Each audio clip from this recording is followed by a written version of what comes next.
I'm a third-time mom, and I realized that I really love being postpartum and just this whole phase of life. You know, there are a few things that I do to help myself feel this way. So I figured I would share them with you. Everyone has different life circumstances and situations and things of that nature. Take some things, leave some things, don't do any of these things at all, but it just gives you something to maybe think about. Let's get into it.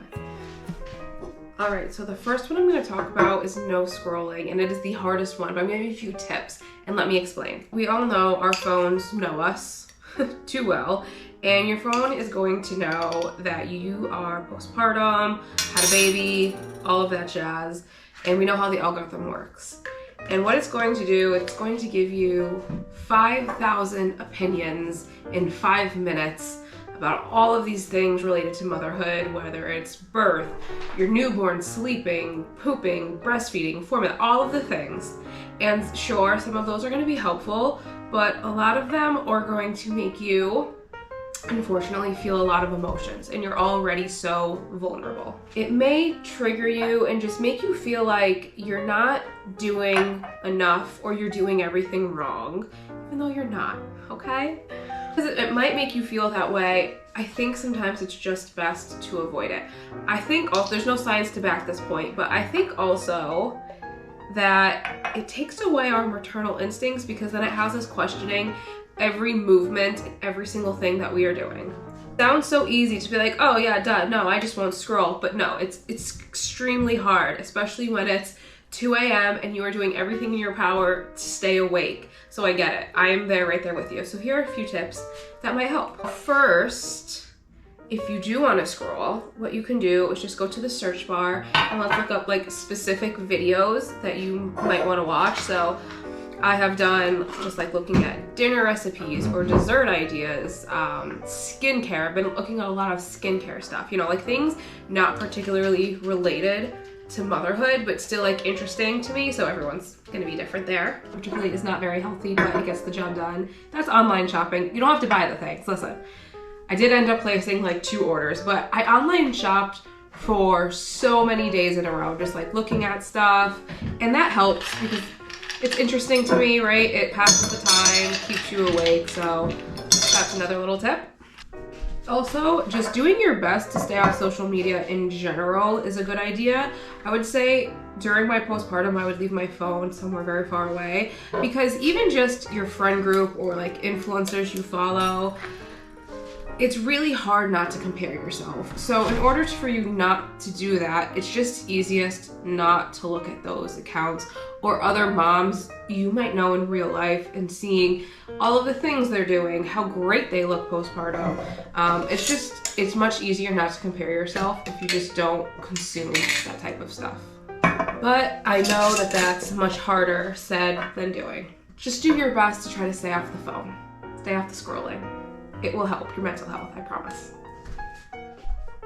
Let's talk clothes. So while you are not scrolling, but looking at clothes online, what you're gonna do is you're gonna get yourself some new clothes. This is gonna save you a lot mentally, but you just had a baby. So your clothes don't fit, or you could get them to fit, but they're extremely tight, or they just don't look correct on you anymore because you have this whole new body. You might have a little bit of a belly still, because I certainly do. If you're breastfeeding, you've got these big new honkers that you have to work with. Like it is really hard to get dressed postpartum, and I don't know if that's talked about enough. So what you're gonna do is you're gonna buy yourself a few new pairs of clothes, because trying to force yourself to fit into those old clothes, especially on like a timeline, it's gonna be no good for the brain. I've given birth in the winter time, and honestly, that's the easiest postpartum for me, because you could just wear nice big sweaters, cute sets that they make. And this time, it's like the spring, summer. So I had a bit of a challenge. Flowy dresses. I feel like you can't go wrong with these, especially they're wide, so they're cute, but they're not form-fitting. Anything form-fitting for me has to go. I also love anything that has like this cinching at the top, so it's really nice and flexible for your whole new boob area, but it flows out the bottom. A few new shirts that look nice, you know? We've got some nice loose button-downs, the like large tunic shirts. Shorts, listen, I can't fit into jean shorts right now. I'm not even gonna try because it's just gonna make me sad. So we've got like nice loose shorts that still look cute, but very stretchy. Pants versions, I have so many of these types of pants where it's really stretchy and just flowy, not very form-fitting. Get the size that fits you now. Not like, oh, it's gonna be the summer in 2 months from now and that'll fit me then. No, because then you're setting these unwanted expectations for yourself. You're like, oh, I have to lose this weight or I have to look a certain way so I can fit into that. No, no, no, no, no. All of these are a size up. They work wonders. I'm not stressed. When the baby weight comes off, it comes off. If it ever comes off, so be it. Next up is pulling yourself together. It kind of goes along with that. So I think a lot of people say this, and it is true, but just taking literally 5 minutes, you're gonna get really good at this, getting ready really quickly. Just taking 5 minutes to just pull yourself together will make the world of a difference in how you feel throughout the day. At some point during the morning, I don't know what point during the morning that will be, but at some point, I am going to take 5 minutes to take a 1 to 2 minute shower really quick. If I have longer time, certainly, but I typically don't. Really quick shower, rinse off the body. Sometimes I wash my hair, sometimes I don't. And then I do really quick makeup, and not a ton, but just enough. And I'm not saying you have to wear makeup to feel put together, but you know, whatever you're comfortable with. Working on getting ready quickly is a skill you will develop, so do not fear. But just pulling myself together in the slightest, I will have such a better day. Even just getting out of your pajamas in the morning, if like all of this is too overwhelming, like jumping in the shower, washing your face, if that's too overwhelming, just try getting out of your pajamas and into a cozy outfit. That will help a lot as well, just for how you feel mentally. People who are probably listening and they're like, how the heck did you shower with a newborn? So yeah, they might cry. It's not the end of the world. So what I do is, I have like one of those baby bouncers. I have like the baby Bjorn one. Put that in here, strap her in. She's safe. She's okay. It is okay for me to take 2 minutes to clean my body off of all of the puke and poop and milk, you name it. It's okay. She'll be okay for 2 minutes, and I'm right here. Like, I have a very tiny bathroom. Pulling yourself together could also mean jewelry. Having jewelry on helps me so much, just like earrings, a few rings, and bracelets. Oh, it makes me feel so much more put together. I'm sure some of you girls can relate. Also, having my nails done, all I did right now is paint them, and they look horrendous. I need to repaint them, but painting my nails and having some jewelry on, it makes me feel just like I am Superwoman on top of the world. So doing those really small things when you're postpartum can help a ton. All right, up next, I've never heard anyone talk about this, but it's setting expectations for yourself with your partner.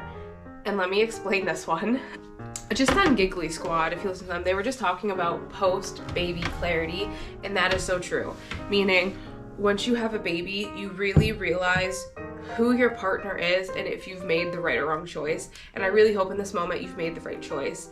And you know, they're gonna be helping you and doing all the things because you're down for the count. You just gave birth, you're chilling out on the couch with your little baby, snuggling, trying to get in a lot of rest. Because of that, your partner tends to have to pick up a lot of slack. And for me personally, I am the one who is running this household. I am doing the laundry, the grocery shopping, the cooking that I do because I want to. And when I'm postpartum like that, I need to rest. I cannot be doing those things. So my partner picks up the slack, which is wonderful, and hopefully yours does too. But with that, sometimes you can get really frustrated with your partner because they're not doing it to your expertise. And so I have to really adjust my expectations. So I am an expert in the laundry and the cooking and the grocery shopping around this house. So my level that I can do that at is so high. My capacity for doing it and how well I do that, I'm very good at it, to pat myself on the back. So when my husband's coming in and taking over a lot of those duties while I'm resting, I have to be able to understand that he is not going to be doing these things at the level that I can do them. So sometimes it can be frustrating where you're like, we're so many loads of laundry behind, you need to be making this and the kids want this, and like, just chill. okay? Like, he is also doing the absolute best he can, and he's doing it, and that's kind of all that matters. You know, like, whereas I would be getting 5 loads of laundry done a day and folding it, putting it away correctly, whereas it might take him a full day just to do one of those things, and that's okay. So just like having those expectations for yourself that things around the house that are more so your responsibility, or it could be anything that's your responsibility, that they are taking over temporarily, it will get done just at a different pace or at a different level than you're used to, and it's temporary. It's okay. It will be okay. But knowing that going into it is really helpful. This next one is about walking, and it's probably not what you think. So, but it was like working out before is going to be drastically different now. I will tell you, me working out with just my 4-year-old and 2-year-old is so much easier than working out with a newborn. And that is because if you have a baby like mine, as soon as I set her down, she might wake up. Or she might stay sleeping for 2 minutes, or she might stay sleeping for 10 minutes, or maybe I'll get an hour. Like, I have no idea when I set this thing down how long I'm going to have to work out. Sometimes, and maybe for you, it becomes a lot more stressful trying to work out under that type of time stress. And then in the end, it's like just not even worth it. I'm saying walking because let me tell you, strapping this baby, she's like an 8-9 pound baby at this point, to my chest and going outside and just walking is one heck of a workout. And it's not stressful in any way, right? Because I know she's probably just gonna sleep the whole time. I'm right here, I'm already holding her. But it's just, for me, it's a lot less stressful to walk than try to fit in a workout. And I'm not saying not to try to figure it out, because I still definitely try to figure it out for sure. I'm just saying some days it's easier to just walk. Honestly, just like getting out in nature feels really good because, again, you're not scrolling, you know, you're kind of occupied, you're walking, you're moving your body, which really helps. Obviously you can research it more, but if you had any type of anesthesia, like if you had an epidural, it's really good to walk to try to flush that out of your system.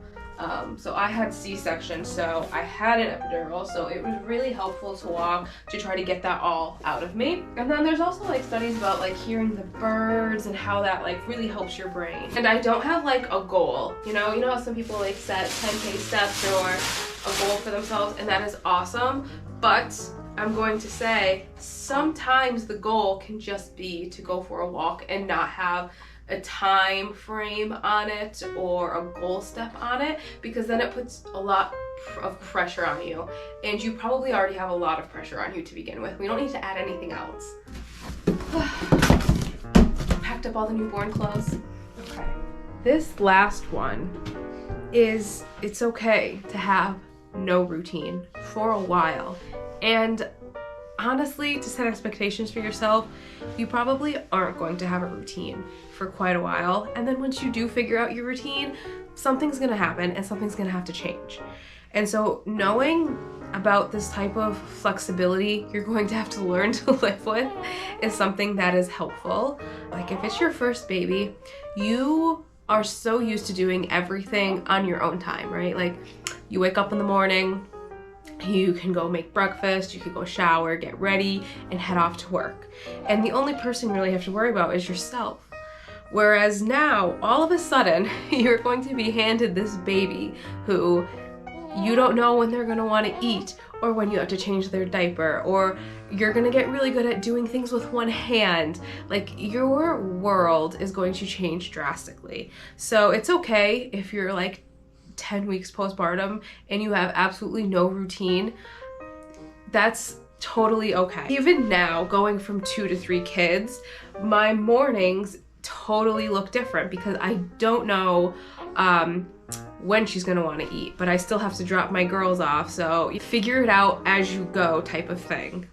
And then honestly, I'm gonna tell you, once you have figured this baby out and what they like, you're gonna have to go back to work or something and your whole routine's gonna have to be restarted again. So just be flexible It's all gonna be okay. You're gonna figure it out, but just give yourself some grace in the meantime. Well, I hope you enjoyed this video. Maybe you got 1 or 2 things, maybe nothing else, who knows. But I will see you all in the next one. Bye.